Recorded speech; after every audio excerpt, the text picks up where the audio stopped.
परतीच्या पावसानं शेतकऱ्यांच्या पिकांचं नुकसान। जिल्ह्यात चाऱ्याचं संकट, हिरव्या चाऱ्यासह कोरडा चाराही महागला। नंदुरबार जिल्ह्यातून चारा आणण्याची शेतकऱ्यांवर वेळ, चारा उपलब्ध करून देण्याची शेतकऱ्यांची मागणी। लसणाचे भाव पडले, 250 रुपये किलो दर असलेला लसूण अवघ्या 50 ते 70 रुपये किलोवर। ग्राहकांना दिलासा तर शेतकरी संकटात। धुळ्यात मार्च महिन्यातच तापमानाचा पारा 40 अंशावर, मातीच्या माठाची विक्री कमी, परप्रांतीय माठाला मागणी। जालन्यात शेतकऱ्यांचा महावितरण कार्यालयात ठिय्या, वीज पुरवठ्याच्या मागणीसाठी वडीगोद्री परिसरातील शेतकरी आक्रमक। मागील 15 दिवसांपासून वीज नसल्यानं शेतकरी त्रस्त। ऐन उन्हाळ्यात कोल्हापूरमध्ये पावसाची हजेरी, शाहूवाडी तालुक्यात विजांच्या कडकडाटासह पावसाची हजेरी। अचानक आलेल्या मुसळधार पावसामुळे नागरिकांची तारांबळ। पिंपरी चिंचवडमध्ये पाणी पुरवठा विस्कळीत, 40 दिवसात 1092 तक्रारी, 543 तक्रारींचा निपटारा तर 549 तक्रारी प्रलंबित। जळगावच्या पाचोऱ्यातील कोकडी वाकडी जलाशयातून अनधिकृतपणे पाण्याचा उपसा, पाणी उपशामुळे कुऱ्हाड गावाला पाणी टंचाईच्या झळा। जलाशयातील अनधिकृत वीज पंप काढण्याची ग्रामस्थांची मागणी। नाशिकच्या येवला शहरातील काही भागात नळांना दुर्गंधीयुक्त गढूळ पाण्याचा पुरवठा, दूषित पाण्यामुळे साथीच्या आजारांमध्ये वाढ, प्रशासनाकडे लक्ष देण्याची मागणी। वाशिममध्ये सध्या मोठ्या प्रमाणात जलतारा प्रकल्प राबवण्याचं काम हाती, कोंडाळा झामरे गावात कर्मचाऱ्यांकडून श्रमदान करत जलतारा शोषखड्डे भरून काढण्याचं काम हाती। भंडाऱ्याच्या तुमसर मोहाडीमधील आंधळगाव भागात अपुऱ्या वीज पुरवठ्यामुळे शेतकरी धोक्यात, पाण्याअभावी धानशेतीला भेगा, 12 तास वीज देण्याची शेतकऱ्यांची मागणी। वाशिम जिल्ह्यातील 77 लघु सिंचन प्रकल्पांनी यंदा मार्च महिन्यातच तळ गाठला, त्यामुळे उन्हाळी पिकांच्या सिंचनाचा प्रश्न निर्माण होण्याची शक्यता। पुण्याच्या शिरूरमधील पिंपरी दुमालामध्ये 9 किलोपेक्षा जास्त वजनाचं कलिंगड, 2 एकरामध्ये 68 कलिंगडाचं भरघोस उत्पादन। वाशिमच्या रिसोड तालुक्यात करडईचं क्षेत्र वाढलं, कृषी विभाग आणि कृषी विद्यापीठाच्या मार्गदर्शनाखाली उत्पादनही वाढणार। जळगावच्या बोदवडमधील धानखेडा शिवारात काढणी केलेला हरभरा चोरट्यांनी लंपास केला, अज्ञात चोरट्यांनी हरभरा लंपास केल्यानं 2 ते 3 शेतकऱ्यांचं मोठं नुकसान। धाराशिव जिल्ह्यातील 542 ग्रामपंचायत सदस्यांचं सदस्यत्व रद्द, वेळेत जात वैधता प्रमाणपत्र सादर न केल्यानं कारवाई। उमरगा तालुक्यात सर्वाधिक 145 ग्रामपंचायत सदस्यांवर कारवाई। 10 ते 14 वर्षाच्या मुलांचा गाडी चालवताना व्हिडिओ व्हायरल, ठाणे वाहतूक विभागाकडून कार मालकाला 10,000 रुपयांचा दंड। विरारमधील महिलेच्या हत्येचा 24 तासात उलगडा, कौटुंबिक वादातून पतीकडूनच पत्नीची निर्घृणपणे हत्या। विरारमध्ये 2 दिवसांपूर्वी महिलेचं शीर सापडलं होतं।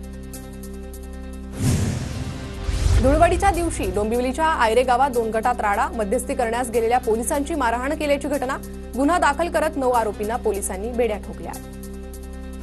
कराडजवळ महामार्गावर नव्यानं उभारण्यात येणाऱ्या पुलाजवळ दुर्घटना, सेगमेंट कोसळल्यानं 3 कामगार जखमी। कराड शहराजवळील कोल्हापूर नाक्यावरील दुर्घटना। रत्नागिरीतील गुहागर किनारपट्टीवर कासवांच्या संवर्धनाची मोहीम यशस्वीरित्या सुरू, कांदळवन आणि वन विभागाच्या माध्यमातून मोहीम सुरू। गुजरातमध्ये खेलो इंडिया वेस्ट झोनल स्पर्धेचं आयोजन, पिंपरी चिंचवडच्या 13 वर्षीय धारा अमोल बिडकरनं धनुर्विद्येत 4था क्रमांक पटकावला। स्पर्धकांमध्ये सर्वात कमी वय असलेल्या धारानं सर्वांचं लक्ष वेधून घेतलं।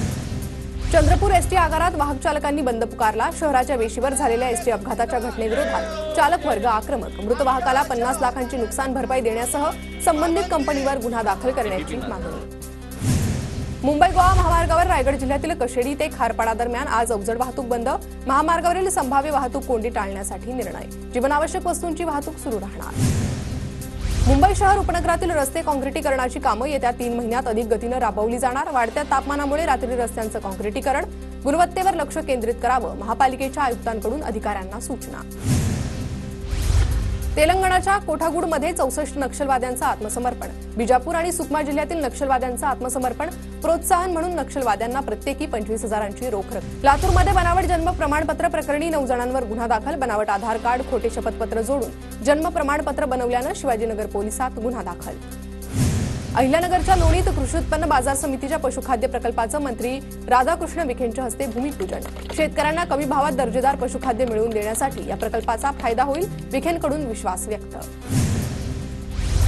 पुणे सातारा महामार्गावर खेडशिवापूर ते कापूरहोळ गावादरम्यान रस्त्यावरचं डांबर उखडलेलं, दुचाकीस्वारांचा वारंवार अपघात, काम पूर्ण न केल्यास आंदोलनाचा गावकऱ्यांचा इशारा।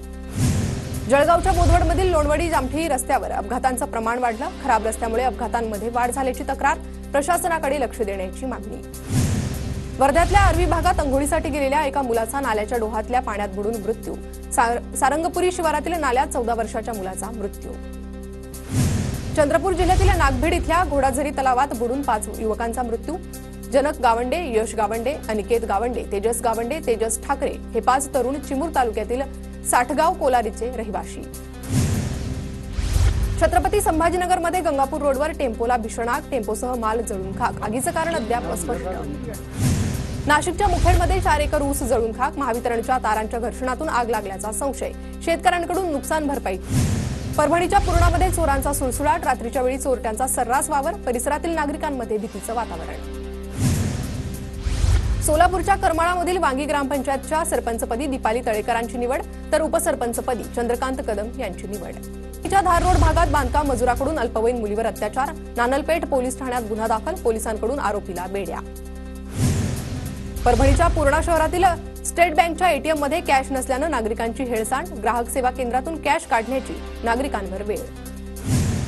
परभणीच्या पूर्णामधील कोल्हापुरी बंधाऱ्यातून लाखो लिटर पाणी वाया, नगरपालिकेनं लिकेज दुरुस्ती करून पाण्याची नासाडी थांबवावी, नागरिकांची मागणी।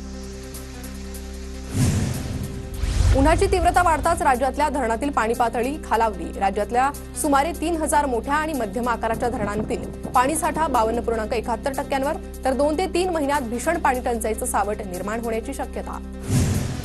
राज्यात उष्णतेची लाट, पुढील 5 दिवस राज्यातील तापमान स्थिर राहण्याची शक्यता। विदर्भ आणि उत्तर महाराष्ट्रात कमाल तापमान 40 ते 41 अंशावर। नंदुरबार जिल्ह्यात मार्च महिन्यातच तापमानाचा पारा 40वर, एप्रिल मे महिन्यात तापमान आणखी वाढण्याची शक्यता। कामाशिवाय घराबाहेर पडू नये, प्रशासनाकडून नागरिकांना आवाहन। नाशिकमध्ये एका कोरड्या विहिरीत अज्ञात तरुणाचा मृतदेह आढळला। येवल्याच्या सायगावातील रामवाडी परिसरातील घटना, पोलिसांकडून अधिकचा तपास सुरू। नागपुरात राहत्या घरातून गांजा विक्रीचा प्रकार, कळमना पोलिसांकडून आरोपीला अटक। घरातून 1 किलो 256 ग्रॅम गांजा हस्तगत, पोलिसांकडून अधिक तपास सुरू।